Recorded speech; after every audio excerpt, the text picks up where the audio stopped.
तालिबान के एक कदम से चीन और पाकिस्तान को लगी गहरी चोट। सेंट्रल एशिया में बढ़ते भारत के कद को समर्थन देने के बाद अब मदद की उम्मीद में तालिबान।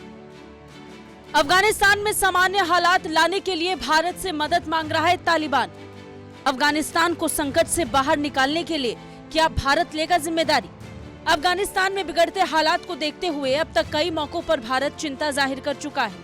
भारत की चिंता इस बात को लेकर ज्यादा रही है कि अफगानिस्तान की धरती का इस्तेमाल क्षेत्रीय आतंकवाद को बढ़ावा देने के लिए ना हो। इसके लिए खुद तालिबान कई देशों से मदद की गुहार लगाता रहा है। हालांकि मदद के लिए कोई देश आगे नहीं आया। इसके कई स्वाभाविक कारण भी हैं, जिसमें सबसे बड़ा कारण इस सवाल में छिपा है कि कोई देश भला क्यों आतंकवाद, खाद्य संकट और गरीबी से जूझ रहे देश की मदद करना चाहेगा।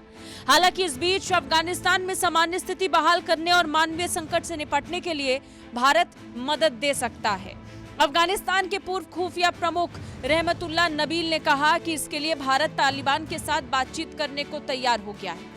अमेरिका और यूरोपीय संघ के प्रतिनिधियों के साथ तालिबान विरोधी अफगान नेताओं के एक सम्मेलन के मौके पर नबील ने कहा कि अन्य देशों के विपरीत भारत ने बाकियों की तरह किसी एक पक्ष का चुनाव नहीं किया और हमेशा अपने पक्ष को गैर हस्तक्षेप वाला रखा है। खामा प्रेस में नोमन हुसैन लिखते हैं कि भारत ने देश में मानवीय संकट से निपटने और देश के आर्थिक विकास को फिर से जिंदा करने के लिए रुकी हुई विकास परियोजनाओं को बहाल करने के मकसद से अफगान तालिबान के साथ जुड़ने की इच्छा व्यक्त की है।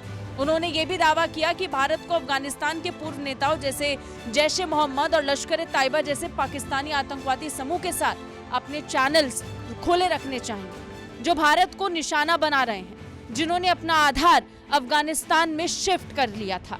उन्होंने कहा कि हम अब भारत को सलाह देने की स्थिति में नहीं हैं और वो अपनी राष्ट्रीय हित को बेहतर जानते हैं, लेकिन उन्हें किसी भ्रम में नहीं रहना चाहिए कि तालिबान बदल गया है। हाल ही में 16 नवंबर को अफगानिस्तान पर चर्चा करने के लिए मॉस्को के प्रारूप में भारत और बाकी भाग लेने वाले देशों जैसे रूस, चीन, Pakistan, Iran, Turkmenistan, Kazakhstan, Uzbekistan, Kyrgyzstan और तजाकिस्तान के साथ सभी आतंकवादी बुनियादी ढांचों को समाप्त करने को लेकर एक इमरजेंसी मीटिंग बुलाई गई थी, जिस पर सभी की सहमति बनी।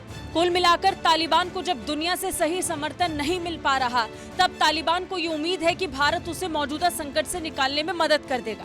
भारत भी आतंकवाद से निपटने को अपनी प्राथमिकता में रखता है और तालिबान से संवाद की कोशिश में भी जुटा हुआ है।